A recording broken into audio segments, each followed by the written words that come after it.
मेरे चाचा हर रात चाची से मसाज करवा कर सोते थे। जब तक चाची मसाज ना करती चाचा को नींद नहीं आती। एक दिन चाचा को शादी पर जाना था।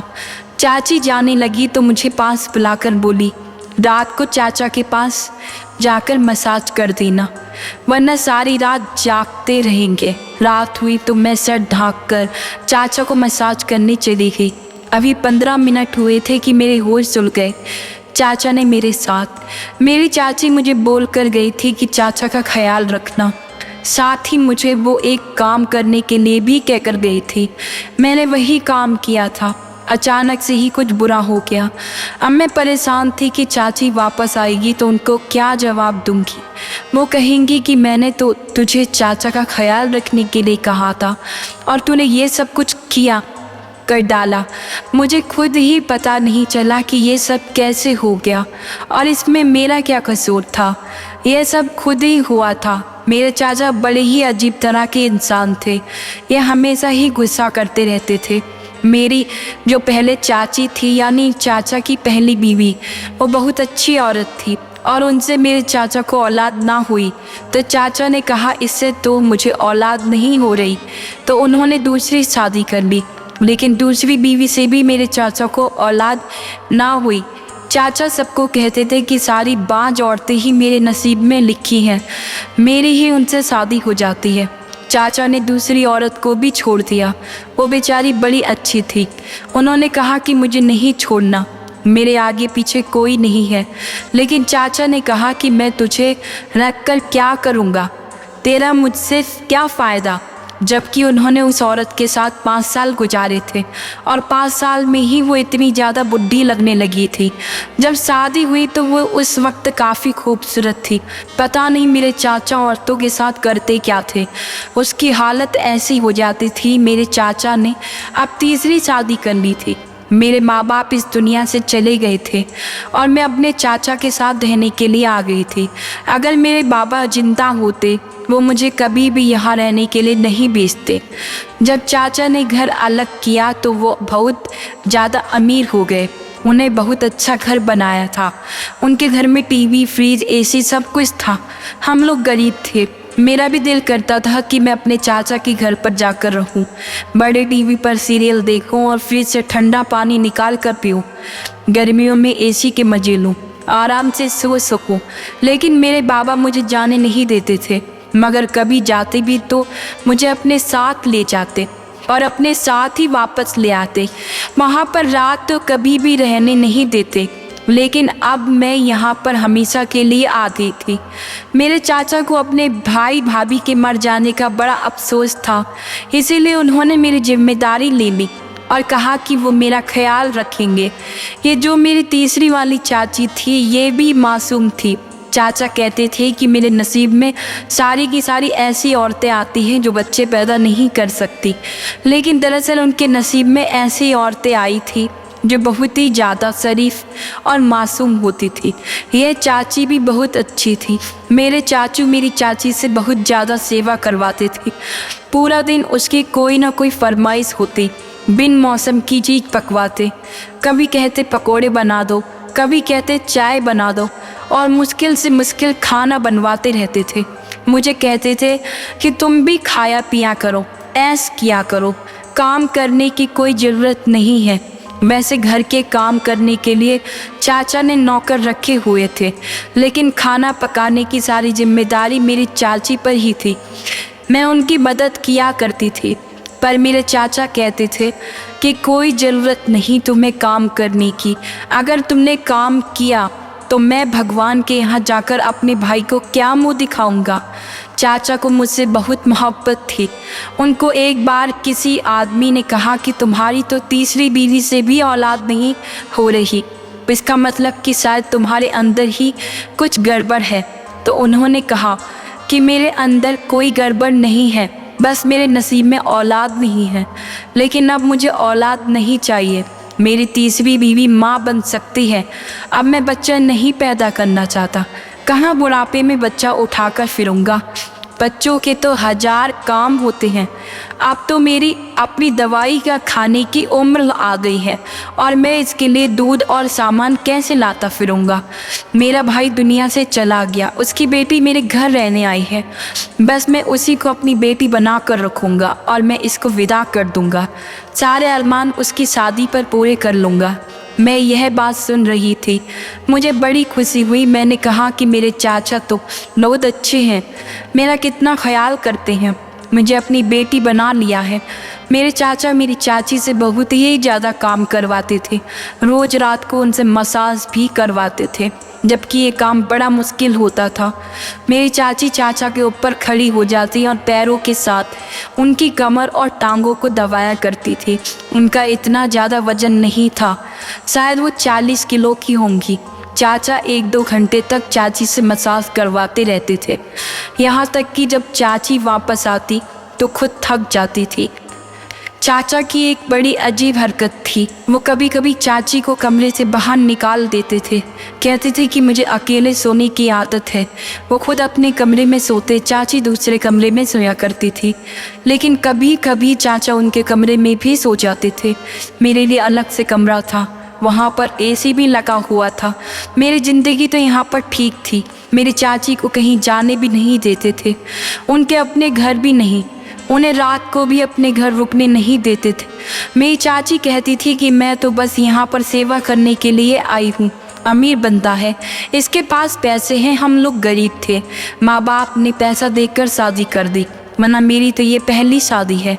चाची मुझसे अपना दुख सुख बांटा करती थी, लेकिन चाचा से बहुत ज़्यादा डरती भी थी। जैसे ही किसी आहट की आवाज़ आती तो चाची चुप हो जाती और मुझे बार बार कहती कि किसी को कुछ ना बताना कि मैं तुमसे ये बात की हूँ। मैं भी कहती कि नहीं बताऊँगी, कि मुझे बताकर क्या मिलना था। मेरी चाची अच्छी थी और चाचा भी, मुझे उन दोनों के साथ ही अच्छे तरीके से रहना था।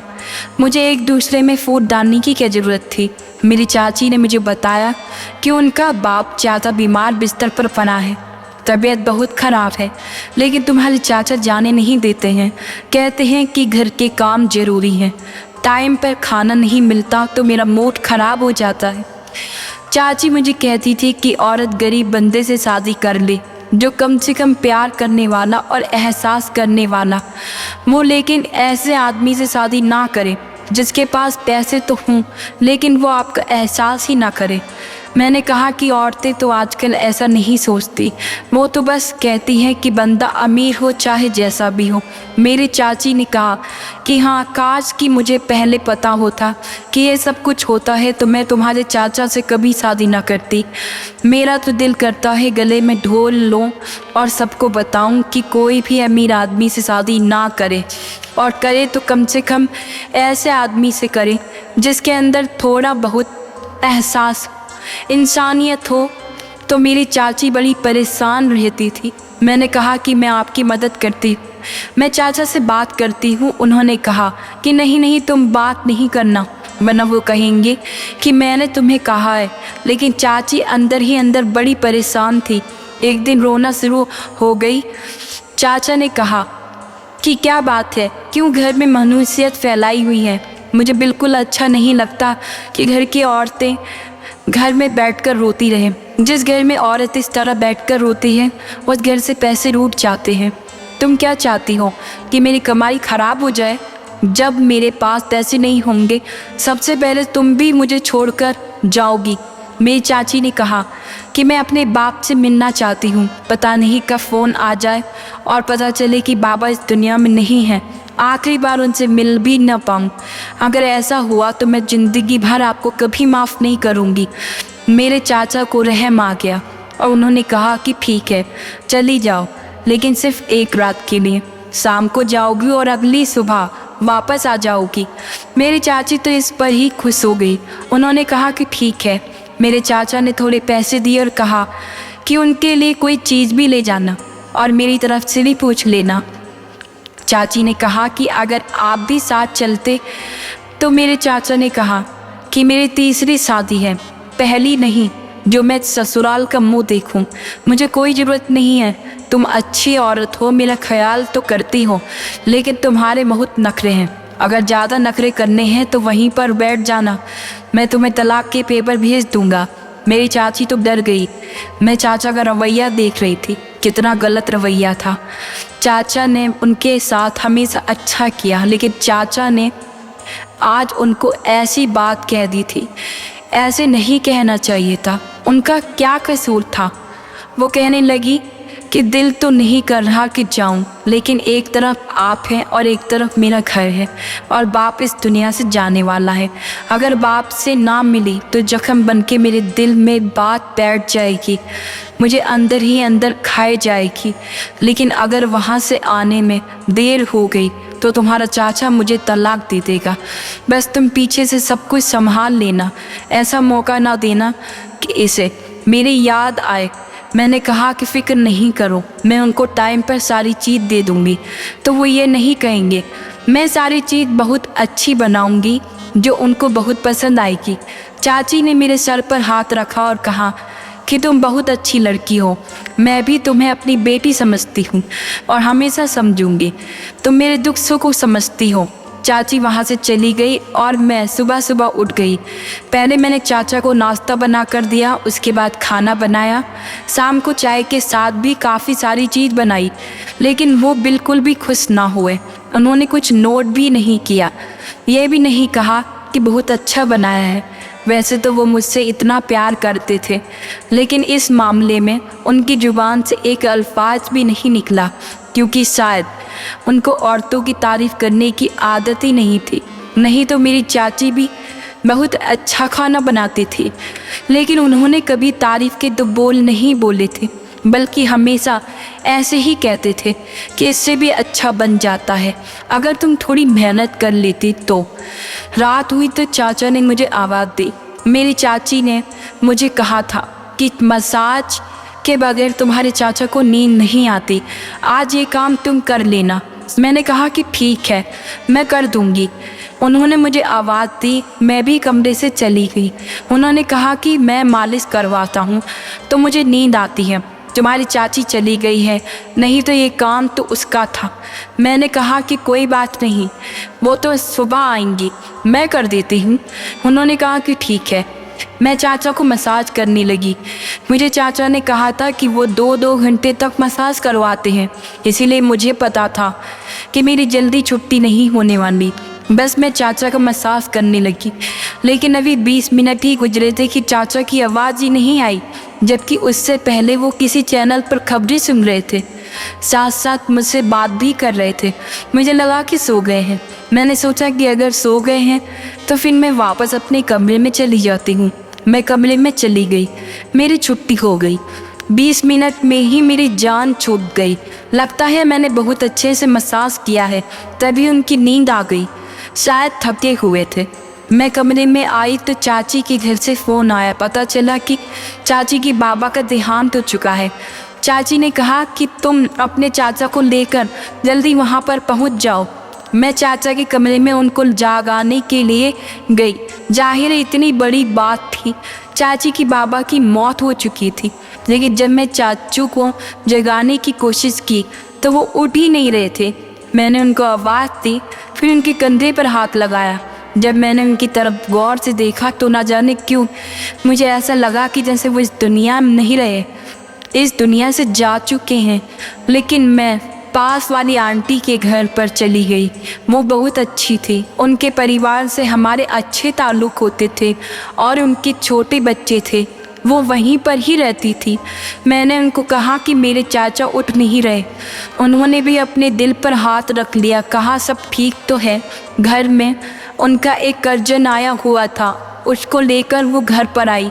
उसने चेक किया तो कहने लगा कि ये अब इस दुनिया में नहीं रहे। ये सुनकर तो मैं हैरान रह गई। मेरे कदमों तले से ज़मीन निकल गई।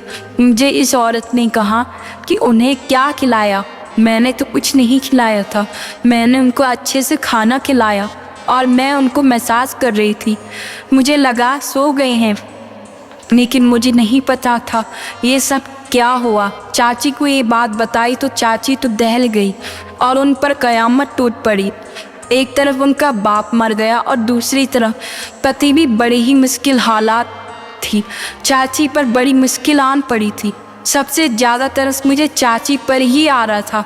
जब वो वापस आई तो उनके बाबा भी इस दुनिया से जा चुके थे। चाचा को हार्ट अटैक आया था और उनके पति भी इस दुनिया से जा चुके थे और आज इस बात को 10 दिन हो गए थे। चाचा की सारी जायदाद और पैसा वगैरह मेरी चाची के नाम हो गए। अब मैं और मेरी चाची इस घर में रहते हैं। मेरी चाची ने कभी चाचा का जिक्र नहीं किया। वो कभी भी ये नहीं कहती कि मुझे उनकी याद आ रही है। याद भी कैसे आएगी, उन्होंने उनको बहुत तंग किया था। मेरे चाचा की एक बहन थी जो अकेली हो गई थी। वो भी हमारे साथ रहती थी। उसकी और मेरी उम्र बराबर है। मुझे तो एक अच्छी सहेली मिल गई थी। उसके साथ वक्त अच्छा गुजर जाता था। हम दोनों ने पढ़ाई भी शुरू की है। चाची कहती थी कि मैं तुम दोनों को पढ़ाऊंगी ताकि तुम लोगों की शादी अच्छे घर में हो और तुम लोगों के माँ बाप नहीं हैं, मैं ही हूँ और मैं तुम लोगों की शादी ऐसे घर में करूँगी जिसमें ना सिर्फ लड़के के पास दौलत होगी बल्कि आदत और एहसास भी होगा। दौलत वाला देखकर तुम्हारी शादी नहीं करूँगी। ये जो लोग बेटियों की शादी सिर्फ दौलत को देखकर कर देते हैं, अपनी बेटियों के साथ बहुत बड़ा जुर्म करते हैं। मैंने तुम दोनों को अपनी बेटी माना है। मैं तुम्हारे साथ ऐसा नहीं करूँगी। अच्छी जगह तुम्हारी शादी करवाऊँगी। चाची बहुत अच्छी है, हमारा बहुत ख्याल रखती है। चाचा के साथ शायद यही होना था। उन्होंने इतनी सारी औरतों का दिल दुखाया था क्योंकि मेरी चाची ने मुझे बाद में बताया कि तुम्हारे चाचा कभी बाप नहीं बन सकते थे, लेकिन हमेशा इस बात का इल्ज़ाम औरतों पर लगाते थे और उन्हें तलाक देकर उनकी ज़िंदगी बर्बाद की। तभी तो वो इस दुनिया से चले गए। अभी भी उनके साथ अच्छा ही हुआ। वो नींद में अपनी जान खो बैठे, नहीं तो ऐसे लोगों का अंजाम अच्छा नहीं होता और दुनिया तमाशा देखती है।